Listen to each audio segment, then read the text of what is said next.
Vedare tinokuchingamidzai zvekare kune chimwe chirongwa pano paZim Facebook Secrets and Confessions. Tadzoka zvekare nemamwe mamessages. Hanzi makadii brother, ndiri mukadzi ane makore 35 ekuberekwa.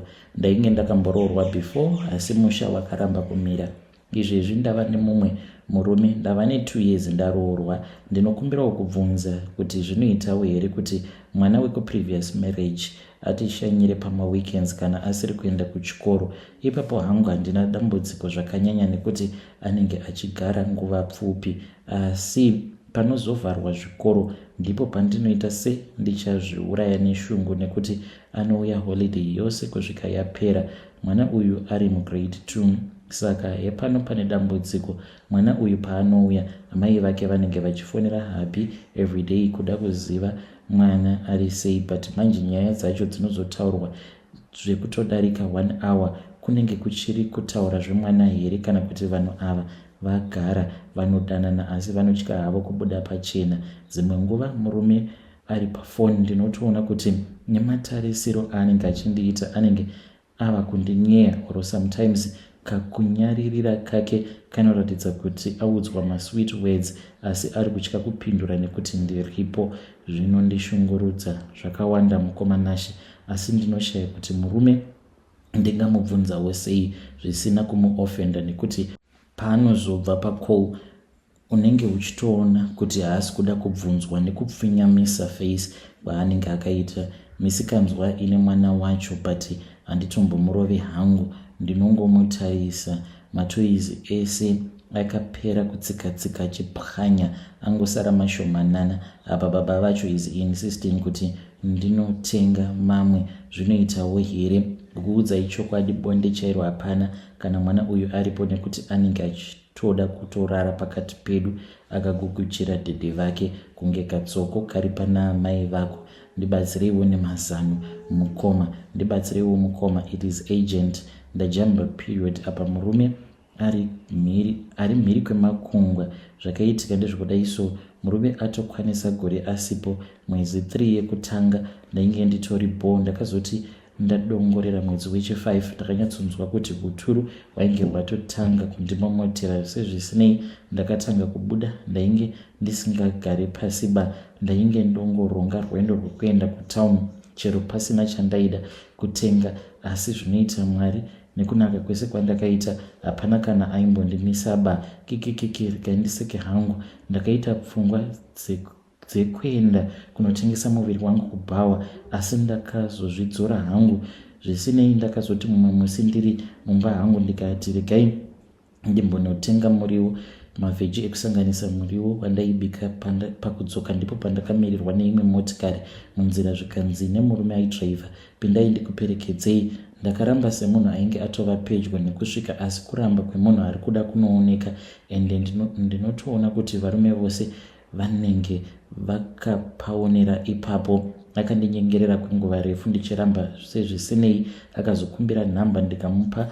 Mukoma hatina kumboita 1 week tainge tatorara tose, ndichitoziva kuti munhu ane mukadzi wake sezvo aiva munhu wepadhuze. Ubenzi hwangu ndakarara naye pasina dziviriro, nekuti nguva yekupfeka kapa inge pasina, ndainge ndakakuwara. Ndakazotanga hangu kushandisa mamorning after, but wainge watova mumwe musi. Takabva kusangana futi ndikaita 3 months ndichienda kuperiod, asi ndine pamuviri mukoma.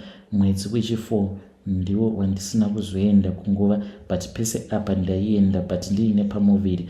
Ndakazoziva sei mukoma. Ndakati ndatenga preg test ikabuda iri positive, ndikaenda kuchipatara. Ndipo pandakaudzwa kuti ndainge ndatopinda mu5 months. Ndikafunga kuti vanonyepa.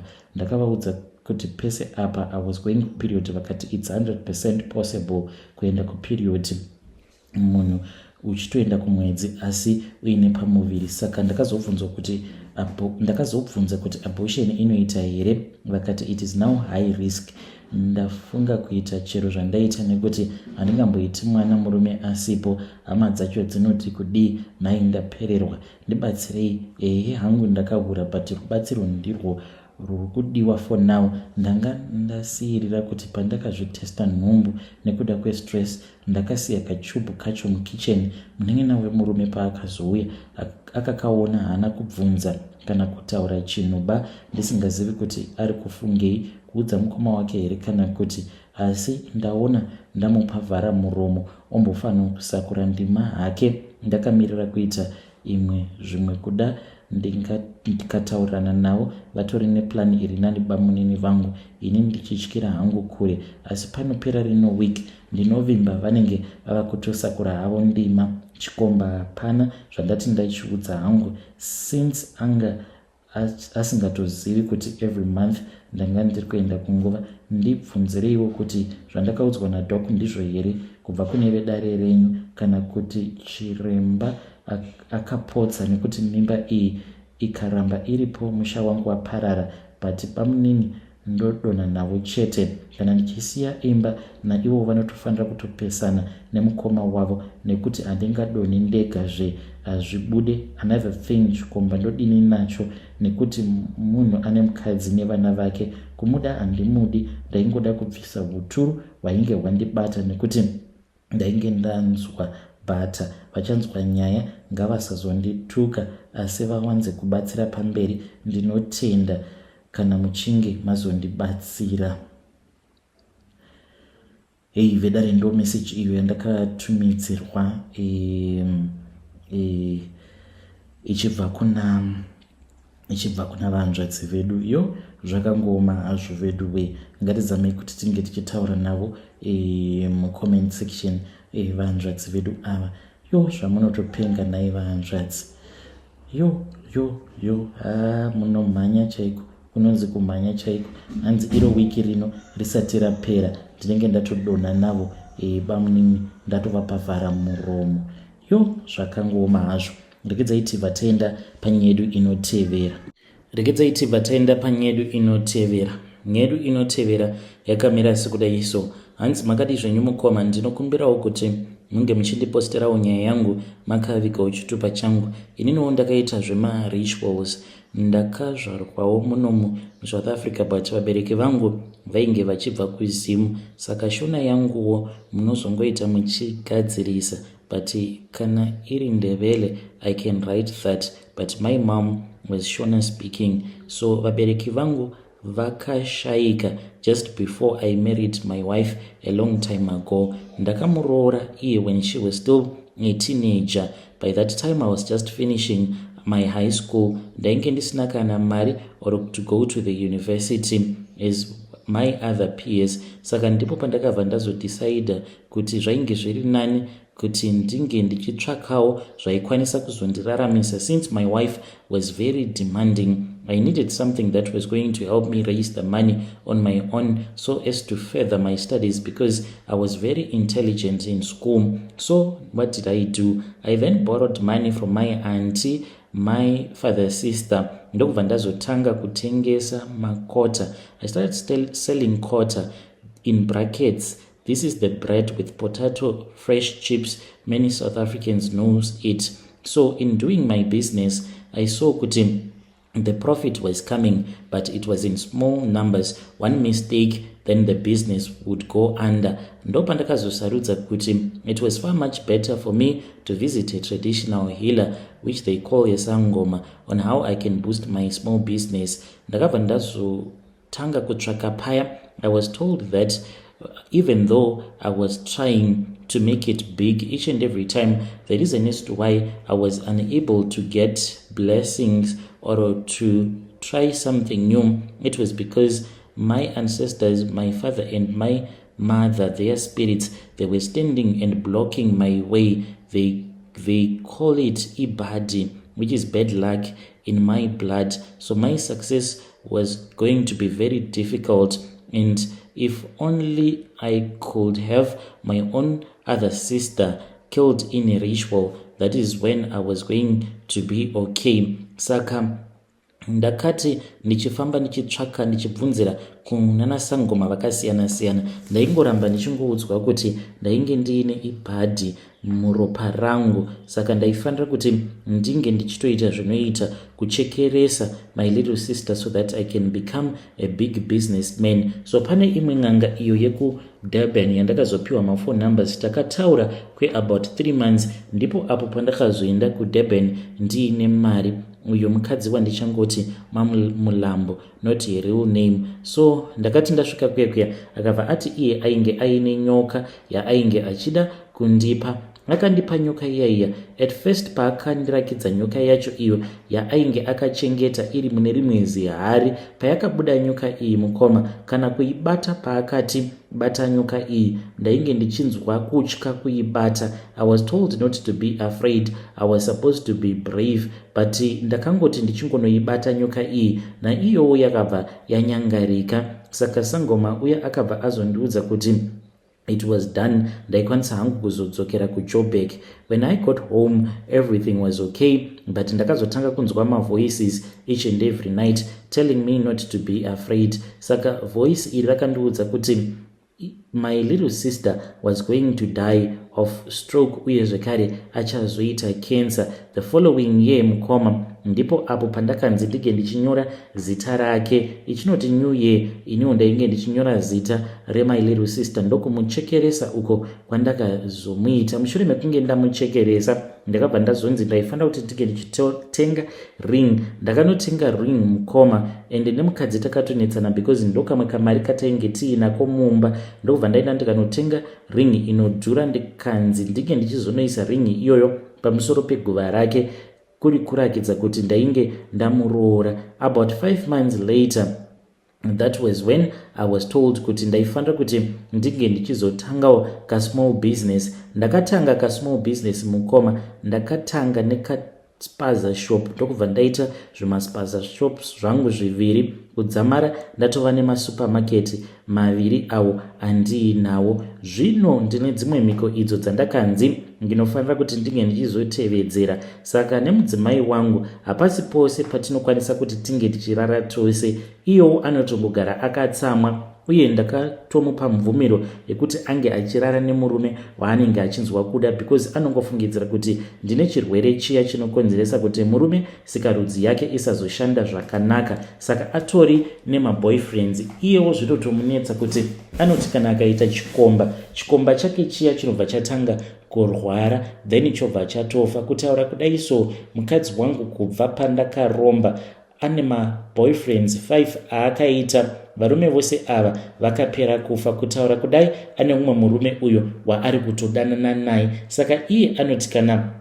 achirara nemaboyfriends ake anenge achitosiya jambwa nemunyama zvaanenge achitora kubva pandiri. Murume iyeye anozotanga kurota hope achisangana pabonde nehanzvadzi yangu, even though anenge asingazivi kuti anenge achisangana pabonde nechipoko chehanzvadzi yangu. Ndiyo confession yangu iyo yandiinayo. Dzimwe nguva mukoma Nashi ndinotombobuda kana kutomboenda kunorara nemahure, kana munhu wandine ndichitoona kutoti uyo anopenga, ndinomuteverera kudzamara ndichizomubata, kutobata benzi chibharo. Ndidzo mhiko dzangu idzodzo dzandinofanira kuti ndinge ndichizoteverera at all the times. Kana ndikasatevedzera mhiko idzodzo, ndakanzi ndinokwanisa kuzopenga. Ndinoita mari yakawanda mukoma, uye zvekare mumasupermarkets angu awa ndine nguva iyo yekuti ndinoendako ndiine benzi iro randinenge ndapika up from wherever. Ndakatoita rekutosunga maoko nemakumbo, then kana ndasvika kuya ndinobva ndazoribata chibharo ndirimo musupermarket imomo mukoma, then ndinofanira kuti ndinge ndichizorara naro usiku hwose takazvivhariramo musupermarket. Kana dzava kuma 5 ndinorisunga zvekare makumbo nemaoko, ndobva ndazongonorisiya. I usually drive maybe for up to even 300 kilometers out of town, ndobva ndazongonorisiya ikoko mukoma Nashi. I have been doing this for the longest time. Zvose izvi mukoma ndakazviita nekuda kwekuti ndakaona kuti urombo hunorwadza. because apo pandainge ndichizamawo kuti ndige ndichienderera mberi nezvidzidzo zvangu, no one was coming to my rescue, and ndikatozviona kuti zvainge zvichiitika wainge utori mweya wejambwa nemunyama. Saka kana mukaposta nyaya yangu ndiziviseiwo mukoma, ndichange ndichizotevererawo ndiri mucomment section. Hei vedare ndo message iyo yandakatumidzirwa ichibva kuna ndo message yandakatumidzirwa ichibva kuna mukoma vedu avo. Naimikozvo zvakangoma, zvakangoma hazvo vedu we. Let us try to speak with him in the comment section. Regedzai tibva taenda panyedu inotevera. Nyedu inotevera yakamira sekudai so. Hanzi makadi zvenyu mukoma, ndinokumbirawo kuti munge muchindiposterawo nyaya yangu makaviga chitupa changu. Ndauyawo pano ndiine confession yangu iyo yandiinayo. Ndiri kunzi mukuromba kwangu ndiri kufanira kuti ndinge ndichizotsvaka mukadzi anenge aine pamuviri, ndobva ndasika naye bonde. Ndikasika naye bonde, zvinozoitika ndezvekuti mukadzi iyeye anobva azoita miscarriage. Then aita miscarriage kudaro, mwana uyo waanenge akatakura ndiye watinozoshandisa togadzira chikwambo tichishandisa mweya wake. Saka ndanga ndiri pakutotsvaka. I know mukomanashi kuti kune vanhu kunzouko who are going to be very angry because of my confession, but what I have come here, I am looking for munhu uyo ari kuti iye ane nhumbu yacho haasi kuida, ndinokwanisa hangu kumupa mari ndorara naye, then pamuviri pacho pobva pabva. If I could mukoma, ndaitotsvaka munhu wekuti tinowirirana kusvika ndamumitisa, then ndobva ndazoita kuti ange achizobva pamuviri. But no, I can't mukoma nashi, nekuda kwekuti ndiri kufanira kutorara nemukadzi anenge agara aine nhumbu yake. Uriko here mukoma? Kana uriko zvake anokwanisa kukupai mafone numbers ake ndozotaura naye. Ndichangotiwo uyo wandinenge ndatanga naye mukoma ndiye wandinongopedzera nawo naye. Please post my own story. I'll be following through in the comment section. Vedare ndo message iyo yandakatumidzirwa ichibva kuna mukoma vedu avo. Zvakangoma hazvo vedu we. Strange things indeed they do happen in this world. Let us try to speak with him in the comment section.